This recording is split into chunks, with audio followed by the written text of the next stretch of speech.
Seja bem-vindo à nossa Clínica na Família. Estamos aqui vendo o assunto no Vale da Morte. Tivemos primeiro vídeo, ao qual falamos colocando a casa em ordem. A segunda, o nosso lar. E vemos também a parte de documentação. E também no final eu citei que nós iríamos ver a questão de proteção do patrimônio, a qual iríamos ver o usufruto, o holding familiar, os planos de previdência e o DAV, que é diretivas antecipadas de vontade. Vamos orar. Obrigado, Senhor Deus, por esse dia, por esse tempo que nós possamos estar aqui falando sobre como organizar a nossa casa e que nós possamos, Senhor, como cristão, ser um exemplo até após a nossa partida, deixar tudo organizado, fácil, Senhor, para os nossos cônjuges, nossos filhos ou os nossos tutores, e que sejam um testemunho tanto na vida quanto na morte, na ausência da nossa partida. É isso que ele peço, ele agradece em nome do seu Filho Jesus Cristo. Amém. Então, documento de usufruto, então ele pode ser feito em cartório e passando todos os bens em vida. E a pessoa em vida, ela continua utilizando, se ela tem uma casa, ela pode continuar alugando, pode estar vivendo nessa casa. O direito da outra pessoa assumir, do filho ou de quem quer que seja, ele só vai ser iniciado após quando for gerado a certidão de óbito. Então aí que ele vai no cartório tomar posse daquele bem. E aí já vai estar esperando o governo para cobrar o ITCMD, que é um imposto sobre herança. Então tem que estar preparado que para tomar posse vai ter que ser recolhido esse imposto. Então em torno de 4%, 7%, dependendo do estado, a taxa que ele vai cobrar em cima do valor daquele bem. Holding familiar, então praticamente é criada uma empresa com o CNPJ, aonde serão todos os bens estarão ali e os membros da família serão cotistas. E essas cotas, elas são passadas pelo quem está gerindo esse holding, essa empresa familiar, vamos falar assim. Então, os herdeiros é feito em vida, só que quando eles vão tomar posse, vai ter que ser recolhido imposto também. Até o ano passado não tinha, do ano de 2024, a partir de agora, o governo também está taxando com imposto esse sistema. Tá? Então, ele é passado por cotas e ele é uma empresa. Então, tem o seu lado positivo, que mantém o capital, né, daquilo que a pessoa principal da família adquiriu, ele fica centralizado. Fica um sistema mais fortalecido. Plano de previdências. Então, tem os planos de previdência privado, aonde que eles não entram em inventário. Ela tem esse lado positivo, a pessoa ela fica depositando ali, e quando ela for, os herdeiros forem tomar posse, ele não entra, isso aí não entra no inventário e não é cobrado o imposto igual é cobrado do usufruto como do holding familiar. Então ele tem esse lado bastante acessível. Todos esses processos, tá? Tanto do usufruto quanto do holding, uma providência, é interessante sempre conversar com um advogado, um especialista em direito sucessório, ou seja, direito civil, e que ele também tem um bom conhecimento na questão tributária. Lembrando que eu acabei de falar que tudo isso vai ser, o governo vai cobrar um imposto no momento do beneficiário, né, ele assumir o que foi passado para ele. E vamos falar também agora das diretivas antecipadas de vontade, as suas decisões em vidas. Então é um documento que permite que você decida por si mesmo o que considera melhor para você em situação de saúde irreversível ou terminal. Todos nós estamos suscetíveis a acidentes, estamos suscetíveis a entrar numa situação que não vamos ter condições de decidir mais por nossa conta. Então é interessante fazer fazer constar essas decisões, que pode ser feita por procurações. Aí pode ser por uma procuração pública ou particular. Então, e ainda uma procuração de saúde para fins de assistência médica, onde designa alguém de confiança para tomar decisões sobre o tratamento de saúde que você esteja incapacitado ou não esteja condições de decidir. É muito importante essa decisão do DAV, né, em vida, para que até antes da morte nós não temos condições de tomar essa decisão, possa ser tomada essa decisão. Muitas vezes nós não estamos conscientes, no caso de uma emergência médica, ou no caso de uma doença grave, ou no caso de uma incapacidade de podermos falar ou até de pensar. Outro assunto que deve ser levado em consideração também é o nosso funeral. E essa decisão, né, tem que ser tomada ainda em vida, como que deve ser o seu funeral. Ele pode estar lá nas diretivas de antecipadas de vontade, lá no DAV. Então, ele vai manifestar como que você vai querer que seja feito o seu funeral, como que vai ser feito ali a cerimônia, como que vai ser feito o seu sepultamento. As procurações que eu citei anteriormente, elas podem ser de dois tipos: a procuração pública, de fé pública, que é lavrada e registrada em cartório. Essa procuração ela tem amplo valor e é aceita pelos órgãos públicos, pelos bancos, ou ela pode ser de particular. O que difere uma da outra é que ela pode ser feito por próprio punho, ou feito pela própria pessoa, reconhecida em cartório, só que ela não tem tanto valor. Ela vai estipular mais questões individuais. O banco ele não vai aceitar por não ter sido lavrado e ter sido feita essa procuração de fé pública. Para que servem as procurações? Servem para quando nós estamos incapacitados para resolver problemas financeiros e administrativos, para pagar contas, gerenciar investimentos, representar você no banco, ou até nas questões de dívidas, na questão hospitalar. Muitas vezes vai precisar movimentar o dinheiro, e essa procuração que vai ser a ferramenta da pessoa que estará contigo ali para fazer. Procuração de saúde, ela é mais para fazer cumprir o seu DAV, né, suas vontades em vidas. E na questão de saúde, geralmente ela vai determinar se eu estiver incapacitado, eu vou querer que desligue os equipamentos, ou eu não quero que desligue os equipamentos, se eu quero uma reanimação pulmonar mecânica ou se eu não quero, por quanto tempo que vai ficar esses equipamentos ligados, até mesmo na questão de doação de órgãos.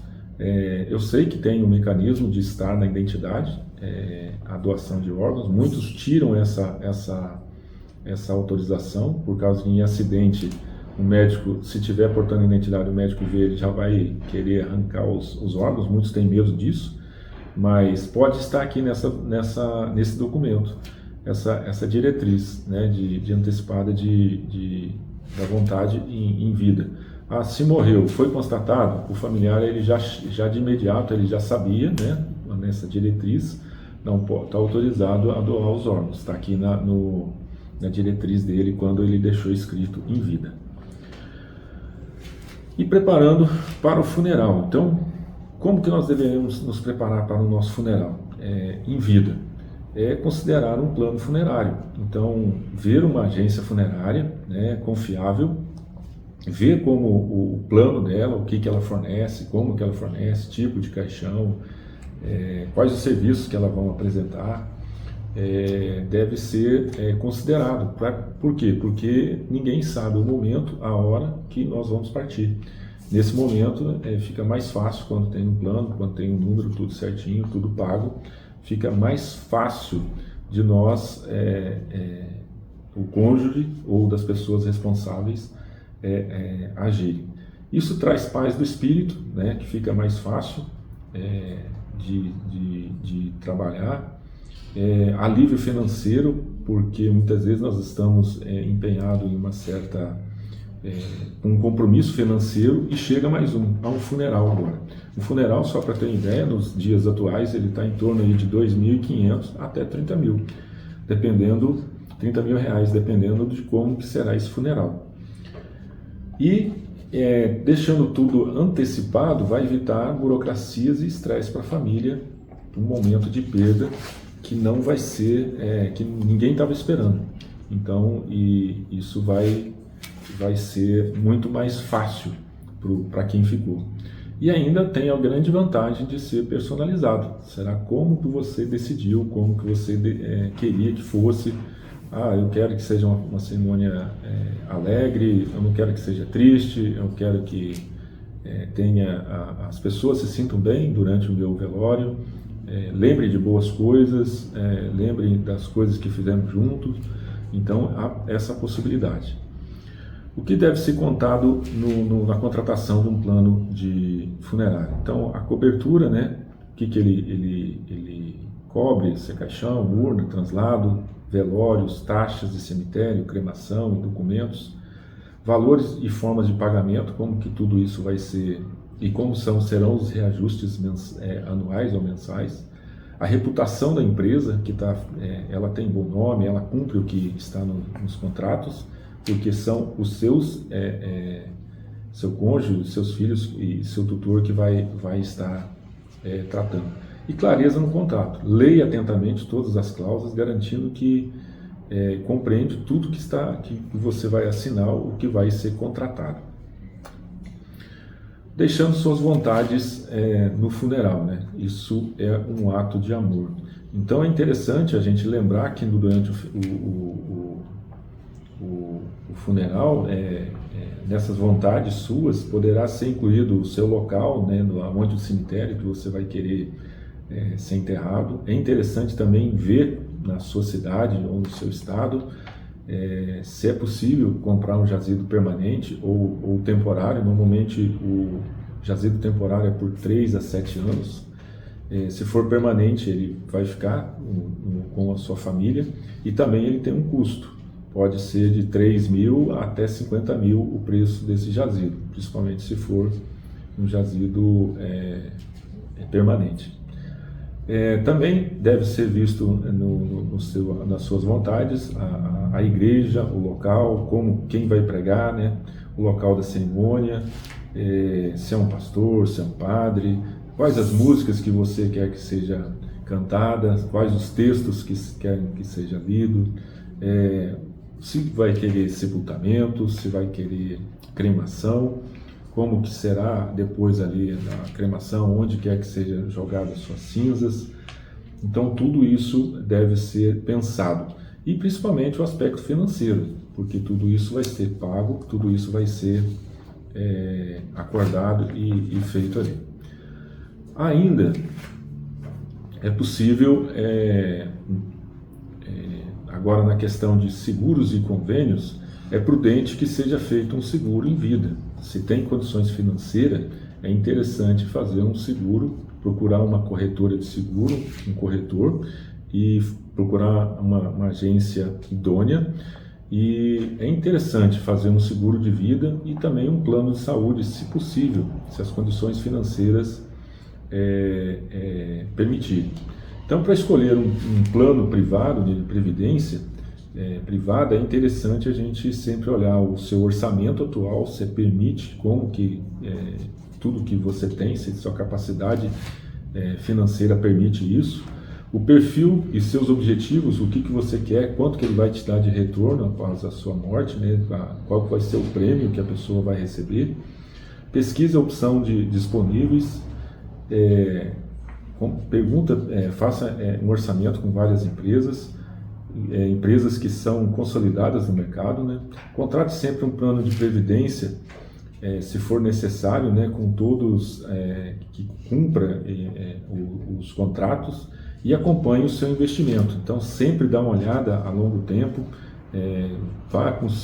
converse com o gerente, com a pessoa que contratou, para ver como que está o seu investimento. Não é só fazer o contrato e deixar as coisas rodarem. Normalmente eles sempre estão cobrando assinaturas para renovar e verificar. O seguro de vida, ele pode, no Brasil, ele pode ter proteção tanto para a família, né? Ele tem uma grande vantagem que ele traz liquidez imediata, né? Então, a partir que você apresentar ali a declaração de óbito, eles já vão pagar. Não entra no inventário, tá, ok? Ele não é considerado herança, e ele traz bastante liberdade para os beneficiários na questão quando ele é ressarcido. Ele pode ter coberturas também adicionais por invalidez permanente, por doenças graves, despesas médicas e hospitalares, e sempre é interessante consultar um corretor de seguro.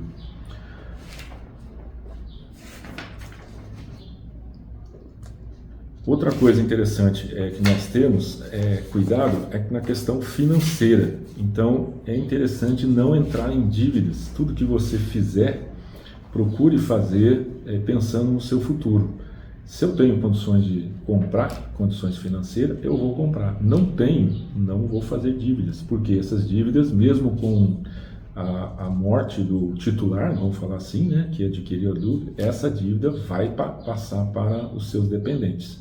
Então, no caso ali, se não fez o testamento, vai entrar o caso do inventário. E o inventário, um dos objetivos dele é levantar tudo que o titular tinha. Primeira coisa é pagar as dívidas. Se não tem dívidas, aí que vai passar para a esposa e daí que vai passar para os seus dependentes. Caso contrário, primeiro pague-se as dívidas, ou passa a dívida para a esposa, ou passa a dívida para os filhos. Então tenham muito cuidado com a questão financeira. Crie e siga sempre um orçamento e sempre busque a ajuda de um profissional. Dívidas, não adianta fazer uma dívida para pagar outra dívida. Isso só vai trazer mais problemas. E ainda nós temos aqui as questões programáticas, tá? Então crie sempre uma lista de informações. Nós temos um guia que nós vamos disponibilizar, está na apostila. Quem quiser imprima e preencha, quer seja ele digital ou quer seja ele físico, aonde nós vamos fazer a checagem dos documentos. Até no início do primeiro vídeo que eu comentei dos documentos que devem estar numa pasta. Então, onde vai estar as suas contas bancárias, os investimentos, apólices seguros, documentos particulares e pessoais, ou documentos de empresa, de pessoa jurídica, as contas digitais e as instruções para o legado digital, né? E facilitar o acesso para que as pessoas que ficaram ter o conhecimento desses documentos. Então, nesse guia, ele tem lá o nome da pessoa ou do cônjuge, né? Eu chamei o pastor Daniel falou que nós militares sempre temos a pasta da viúva. Aqui nós chamamos a pasta do cônjuge, onde pode ser feito tanto do marido quanto da esposa junto. Ele coloca o nome lá, o local e a data desse guia, quando foi atualizado. Porque é interessante todo ano esse guia ele ser olhado, atualizado. Por quê? Porque tem documentos e certidões que elas vencem.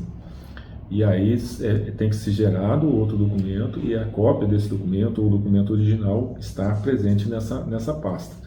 Então, nesse guia ele vai ter lá os documentos, né? Nós temos os documentos pessoais, as diretrizes, né? Que eu tenho, se eu tenho um testamento, se eu tenho uma doação de usufruto, se eu tenho o holding familiar, tipo de previdência, as diretrizes antecipadas, deve estar ali, esse guia ele vai indicar se tem ou não, se eu tenho uma procuração de saúde, se eu não tenho, as instruções para a funerária, se eu tenho ela ou não tenho, tá? O contrato da funerária, Vamos ter ali também o seguro, né? O plano de saúde, o seguro a prazo, o seguro de vida, as instruções para a saúde, instruções de funerária, o plano de saúde. Podemos ainda ter aqui os números de telefone necessário. Nesse guia ele tem os números de emergência, né? Então nós temos ali de bombeiro, atendimento da mulher, polícia militar, SAMU, Polícia Civil, Defesa Civil. Temos aqui também o número da empresa de fornecimento de gás, se você tem a empresa de fornecimento de gás, se tem de fornecimento de água, tudo isso para facilitar as suas emergências, ok? Temos ainda um campo aqui que é para o campo da saúde, onde está seus convênios, seus medicamentos que você toma, restritos, o médico que está tratando, cuidando desse tratamento, o endereço, o telefone dele, o seguro de saúde, se tem, né, o serviço de saúde. Temos aqui na parte financeira, o campo da parte financeira, sua conta bancária, seus investimentos, suas hipotecas, suas propriedades